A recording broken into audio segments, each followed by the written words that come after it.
Welcome to the HCI family of podcasts. We're your source for personal, professional, and organizational growth and development. We share our own original research, explore industry trends, and interview executives and thought leaders from across the globe. Join us for practitioner-oriented content around all things leadership, HR, talent management, organizational development, and change management. Maximize your personal and organizational potential with the HCI family of podcasts. Jim Frawley, welcome to the conversation today. Thank you for having me. It's a real pleasure to be with you.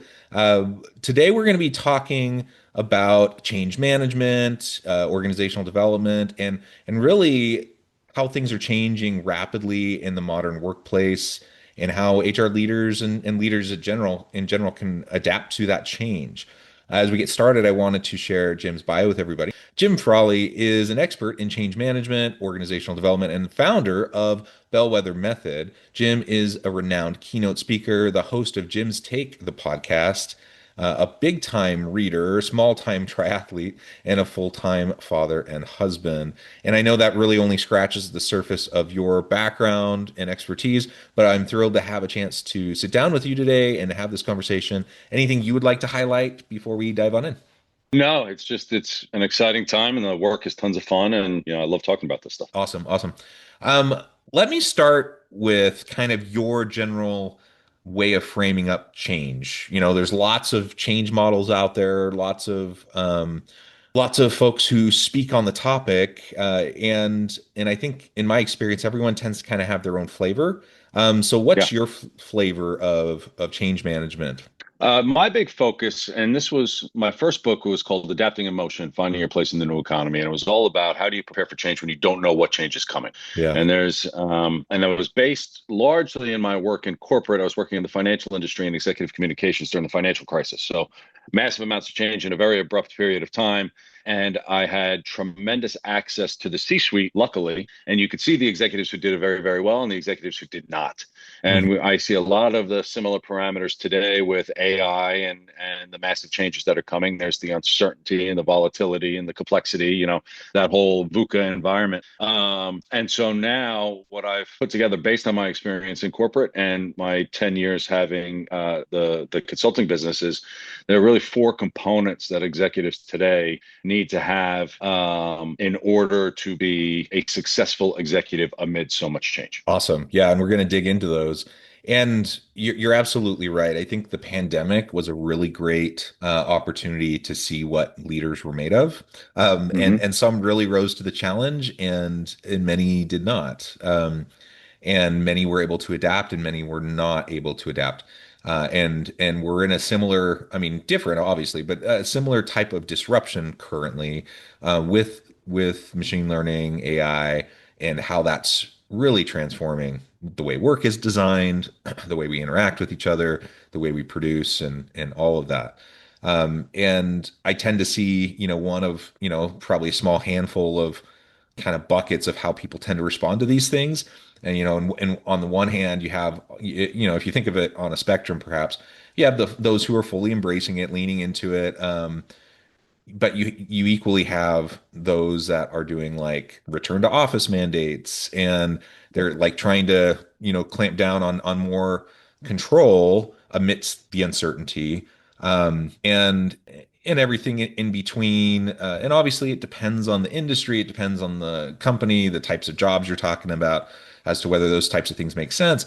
But the reality is, a lot of what I see, when those types of mandates are made, is just a reaction to uncertainty, and a reaction to change, a discomfort with the ambiguity of it all, and trying to seize some semblance of normalcy and control. Anyways, there's a whole lot here to chat about, but I think we certainly, as you highlighted, we live in an interesting time. It's harder than ever. I think being a good leader amidst the complexity, amidst the ambiguity of the work environment and how things are changing so rapidly, it's not for the faint of heart. It's a hard thing, and we expect so much of our leaders, and it's harder than ever. So I look forward to unpacking those four areas with you as we go throughout the conversation. A little bit more generally to start, with all of these rapid changes, do you see anything in particular in relation to HR professionals and how they're managing successfully, leading, and adapting to change? Yeah, I think it's all executives, regardless of function, have a similar kind of parameter in which to respond to. But now more than ever, these successful HR executives are not just thinking forward, but they're actual partners to the business, and they have to insert themselves into the business. And you just don't see that in a lot of organizations where they're more of just a cost center, and HR is here because we have to have you. And so when you can find an HR professional who understands the business, that's like the big focus there. So for HR people, yeah, we could talk about change. We could talk about you as an individual and the social needs and the philosophy and the communication components. But at the end of the day, you have to be able to provide value to the business from an HR perspective and understand the business so you can match their needs, whether it's from people development right on through staffing, through compensation, through Yeah. everything else. Yeah. Bringing value to the market is ultimately what you're there for, right? It's why businesses and organizations exist. And having HR as a clear business partner within the organization as opposed to a cost center is essential. And there's been a shift that direction, but the most progressive organizations have already moved that way. Yeah. Others are in the midst of moving that way. But you're right. Like I think the vast majority of organizations, they're not there, and they still, HR is still just kind of this compliance arm, this cost Hmm. center. It's not being leveraged in a real strategic way, and that's, I suppose it's kind of, there's dual blame to be had there. Hmm. The HR professionals need to be doing more to play the game the right way. Leaders, executive C-suite folks need to expect more out of their HR folks and have it maybe a different Yeah. perspective on it. But ultimately, yeah, you have to be able to demonstrate how you can add value to the organization in real terms. And that's something I just think a lot of, traditional HR folks who have been in the industry for a really long time, on average, I just don't think they do it all that well. And I think that leads into one piece that you were mentioning, and that is communication. So Yeah. you need to be able to effectively communicate. You need to have a clear vision. Say you're the CHRO or a senior HR leader in your organization. You need to have that business partner mindset, and you need to understand the business, and you need to be able to communicate in terms of the most important metrics to the business. But you need to be able to communicate that downstream too, right? You need Yeah. everyone on your team. And if you're in a large organization, you're going to have a large HR team with lots of different specialty functions, and everyone needs to understand how they plug in and why they're important. And that's not an easy thing to do, especially if you kind of are in that more kind of old school traditional organizational environment, with a traditional mindset around HR, to start to make that culture shift, and to drive that change. How have you seen that effectively happen, when it has happened? How do they communicate that change effectively and get it downstream, lateral, upstream, everything? Yeah, a lot of the work I do on communications is it starts with just a basic fundamental communication model, right? Which most people don't understand how communication works from a basic model perspective, and it's a process. And just because you're sending a message does not mean that your particular audience is receiving the message that you wish to Right. have. It's impacted Yeah. by medium, it's impacted by context, it's your context and their context, and so when you break down, I guess the just the function of communication, you can then get into the details of, all right, how do we structure communication properly? One is, these are the things they need to know, but then how are they going to receive it? And it's going to be the same message, but you've got multiple audiences, clients, shareholders, associates, whomever it is. That same message has to be packaged according to the person receiving it. If you're communicating to the C-suite versus communicating to the front line, there's themes throughout it and similar information, but the audience is so different in that it needs to accommodate both of those. And most people, when they're structuring communications, that's their big challenge, is they don't have a full understanding of how the communication is going to be received. And we're living in a world of 150 characters and everything else and blasting out. And most people don't put the time in to say, how is this message going to be received? And the ones who do that are the ones who are incredibly successful with their communications. Yeah, yeah. It's interesting that you look at any, like, go Google communication model and like images that pop up, like any basic communication model is going Yeah. to have, it's going to highlight exactly what you just said, right? Like the sender and the receiver, and there's noise and there's things that mess up the communication. And so we often so much just think about whatever our message is. We don't think about the mindset, the context that the receiver happens to be in, and we don't tailor or get that message in such a way that they can hear it, that they will hear it, and that they can do something with it. I mean that it's I think everyone probably who's in the audience is like, yeah, yeah, they have experience with that. They know what we're talking about. Yet we fall into that same trap over and over and over again. I don't know if it's laziness. I don't know, we're just all hectic and busy and just trying to, like, okay, I'm just going to send out this email and I'm going to send it to everyone, even though different stakeholders need it, communicated in different ways. Like, I'm not sure what the reason is, but I think most people know that they need to pay attention to that. And yet we do so badly at it. And it is a major differentiator. I mean, especially with the email, the old saying, sorry, I sent you a long email. I didn't have time to write you a short one. But it's, the people who are intentional with their emails and they don't send emails unless they actually have something to say. I mean, it's a differentiator. People notice when you're very direct and your ability to get things done based on the clarity of your communication and matching it to that audience. It's a big one today. Yeah, absolutely. All right. Well, let's dig into each of the four that you Yeah. mentioned. Yeah, lay those out for us. All right. So understanding the arc of change. I mean, right now, I would say the four components that are most relevant for executives. One is communication. That's the one we just covered. So that's you have to know how to communicate, understand how communication works. But then the other three, I would say one is this idea of adapting emotion. How do you build your adaptability? How do you prepare for change when you don't know what change is coming? That's kind of got a physical, a mental, and a social component to it on how you're thinking about change and building your capacity to adapt. So that's one. Two is the ability to be social has now just become a component of the compass, if you will. Everything now amid AI is social and not the online. It's in-person social interaction is what you need as an executive. And then the true north that I always end with is philosophy. How do you build an executive philosophy? What do you believe? What is your belief system? What are these components that are driving your decisions? Because when your runway ends, it's that philosophy that tells you which direction to go and where to make the right choices and the big changes. Yeah, so having clarity around, having a clear vision and having clarity around your values and how that's going to guide what you're doing is really, really important. Which is kind of how I'm understanding what you're talking about in terms of philosophy. Maybe Mm-hmm. not though. Maybe there's something slightly different how you're thinking about that. But I think ultimately we absolutely need to have that clarity, or we're going to flounder, and you're going to have people who, and we all know, I mean, we probably are like this at times too, but like we all know folks who don't really lead. They just kind of like run around like chickens with their heads cut off, putting out fires every day. Um, Yeah.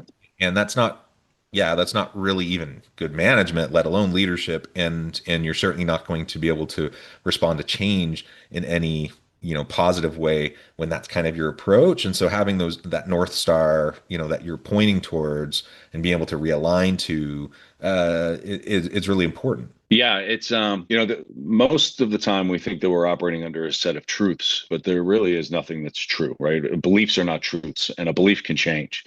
And when you recognize that your beliefs can and should change over time based on your experiences, your interactions, and everything else, you then ask very different questions, which allows this curiosity, opens the discussion door to get more and more people sharing their perspectives and offering their beliefs and everything from what's your belief on people management, what do you believe, what do you believe is the greatest baseball team or whatever, right? They're all beliefs, they're all the same, but most people don't take the time to articulate what they actually believe. I sit and I operate under six core beliefs that is pretty trans, it goes over everything that I do.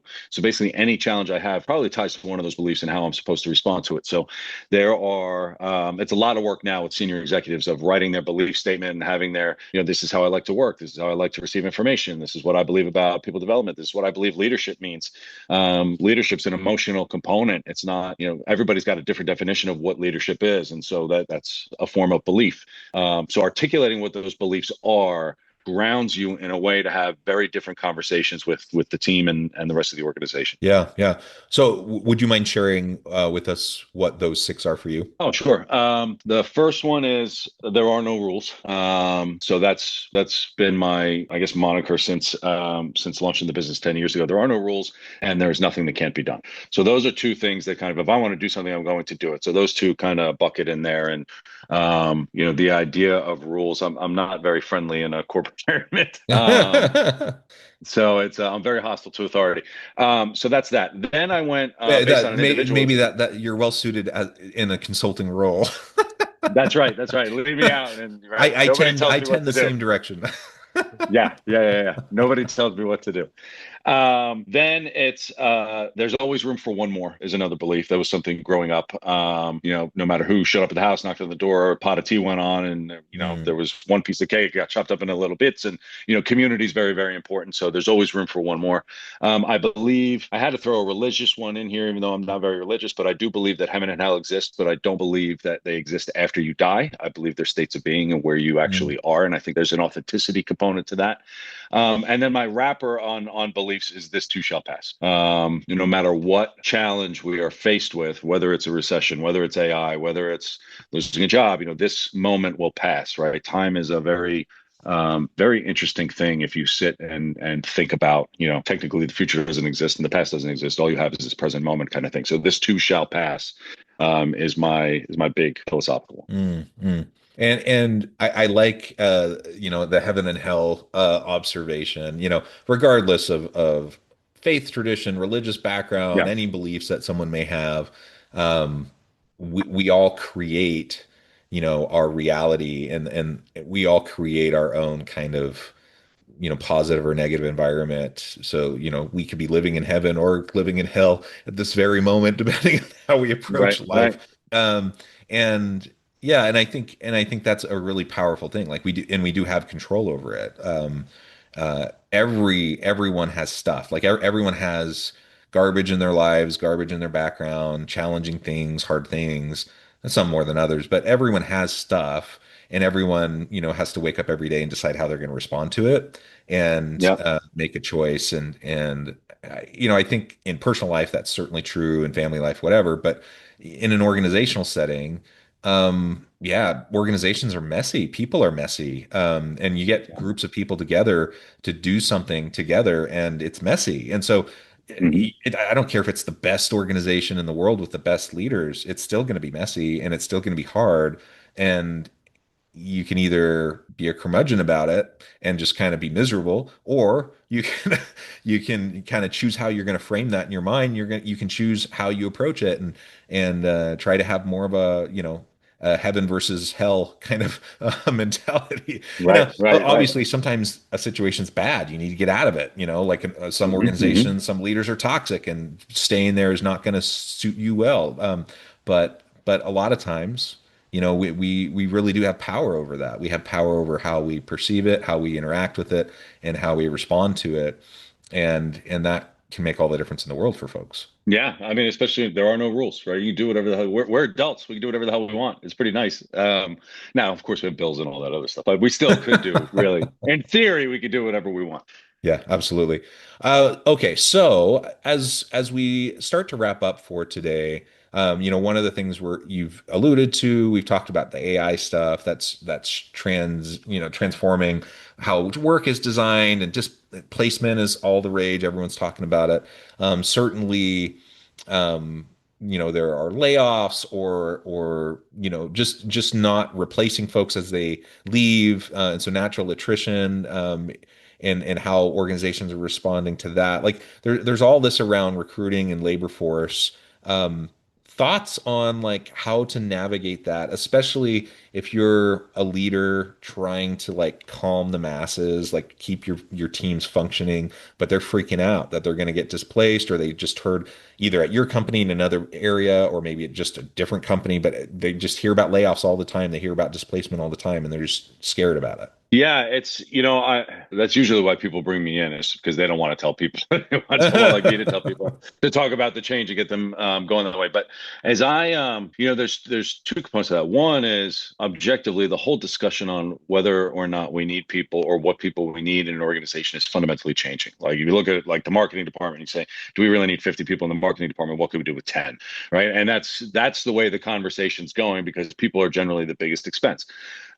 So I would say it's not that leaders even have to say now, everybody knows it. So it's like the big elephant in the room.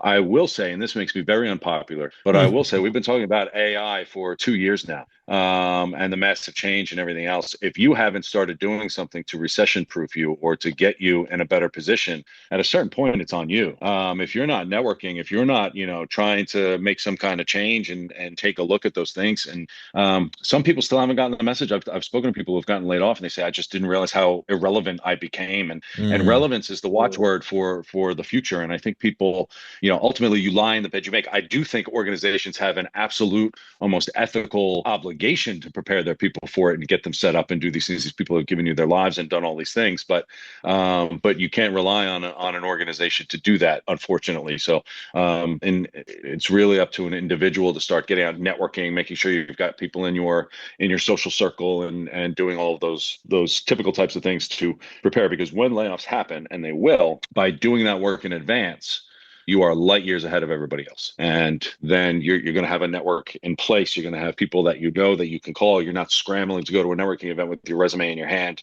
Those people don't do well at networking events. So do it now while you're gainfully employed and doing all these types of things. And that's where I would tell people to focus next. Yeah, recession proofing yourself, AI proofing yourself, just any Yeah. disruption proofing yourself. Yeah. Ultimately, we don't have a crystal ball. We don't know exactly what's going to be happening in the future. But like you said, with AI, well, we're a couple years into this disruption. We kind of know what's coming, even though we don't know exactly. And I agree. I mean, I wish every organization was just more proactive about investing in their people and reskilling and Yeah. upskilling folks. I mean, it's to their benefit to do that, but the reality is, you can't count on that. Like as an individual, Yeah. I have to take ownership over my own situation, and so we have to make sure that we're proactively, developing the resiliency muscle and the adaptability, muscle, and doing the things that we need to so that we can leverage these new tools, rather than being displaced by them, right? Right. And ultimately, there's going to be a whole lot more pain where that came from, before we get this all figured out. And so I think everyone needs to pay close attention to that. Well, Jim, this has just been a really great conversation. I know we've only scratched the surface here. There's so much more to say, but I appreciate you taking the time, sitting down with me, and having this dialogue around this. As we wrap up, I just wanted to give you a chance to share with the audience how they can connect with you and find out more about your work, and then give us a final word for today. Yeah, everything's on jimfrawley.com. I've got socials, but I hate socials. I don't even know what my handles are. So just go to jimfrawley.com and you could find all that kind of stuff. And the book is Adapting in Motion. An upcoming book is called Understanding Why: Building an Executive Philosophy. So that'll be hitting bookshelves soon. Awesome. Awesome. Thank you, Jim. It's been a pleasure. I encourage the audience to reach out, get connected, find out more about what Jim can do for you. Check out the books, check out the resources on his website. And as always, I hope everyone can stay healthy and safe. They can find meaning and purpose at work each and every day. And I hope you all have a great week.